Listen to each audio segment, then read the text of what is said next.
Still smells like cedar. Yeah? You can still smell the cedar from the other day.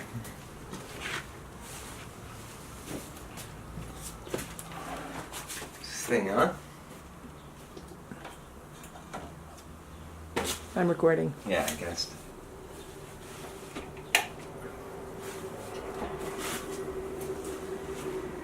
As much light as possible.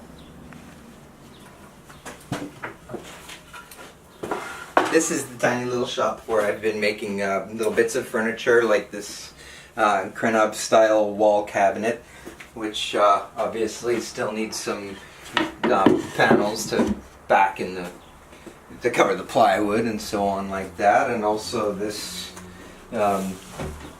little chest, which has yet to get a lid and so on.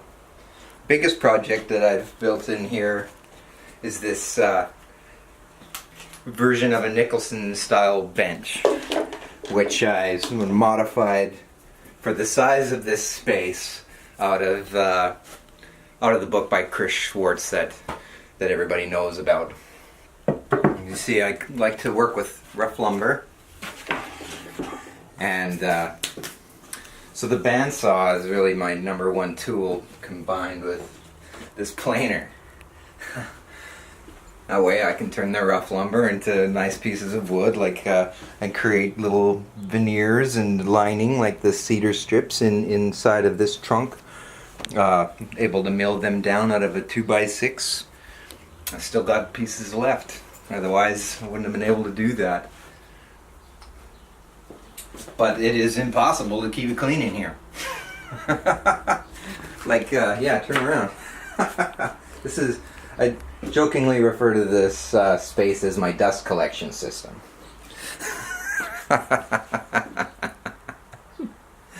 Which is, you know, joke. That's me making fun of myself because I don't like to clean up very much. Really, I want to show you the bench because on YouTube there's just, I guess not a lot of people are making the Nicholson style of bench. They want to have the features of a Rubo bench, like the sliding dead man, which here is accomplished with these holes, these dogs, these holdfasts here. And since I built this bench and recently only finished it, I found it very easy to work on material and hold it with this bench without the need of a end vise.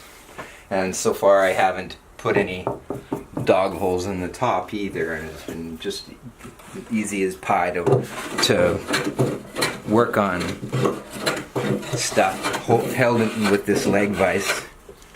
And I don't know, I've been able to get some pretty nice, I've been feeling validated for choosing this style of bench for the type of work that I like to do, because I'm a hand tool woodworker who supplements with these power tools. It's all about using these to get it into what my girlfriend calls a project board, which is, I guess, what you buy at Home Depot or whatever they call it. I make project boards. That's what I mainly make here.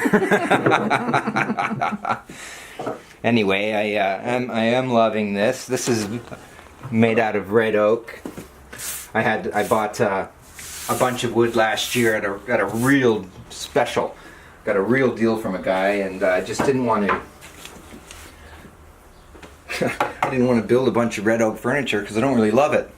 I don't like its color that much, and so on and so forth. However, I think that it's played itself out pretty nicely in this format. You can see I took all the pieces and ripped them down. This is made out of, I don't know, a dozen or maybe 14 pieces of wood glued on edge together. One slab, another slab, and then the large slab. And I put a fucking ton of work into it. But you can, you know, eventually I just started cutting corners because I realized, what do I really want to do? Build a bench? Or do I want to make furniture?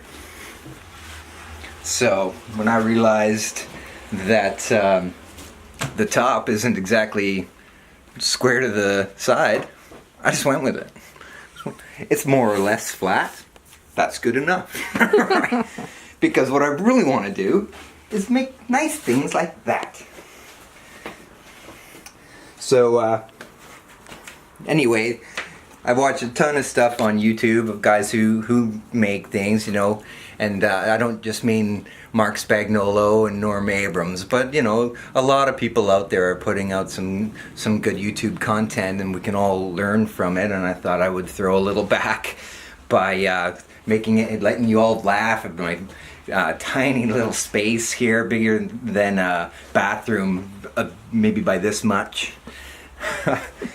But and you can also take a good laugh at my fucking dust collection system, because I just cannot keep this place clean.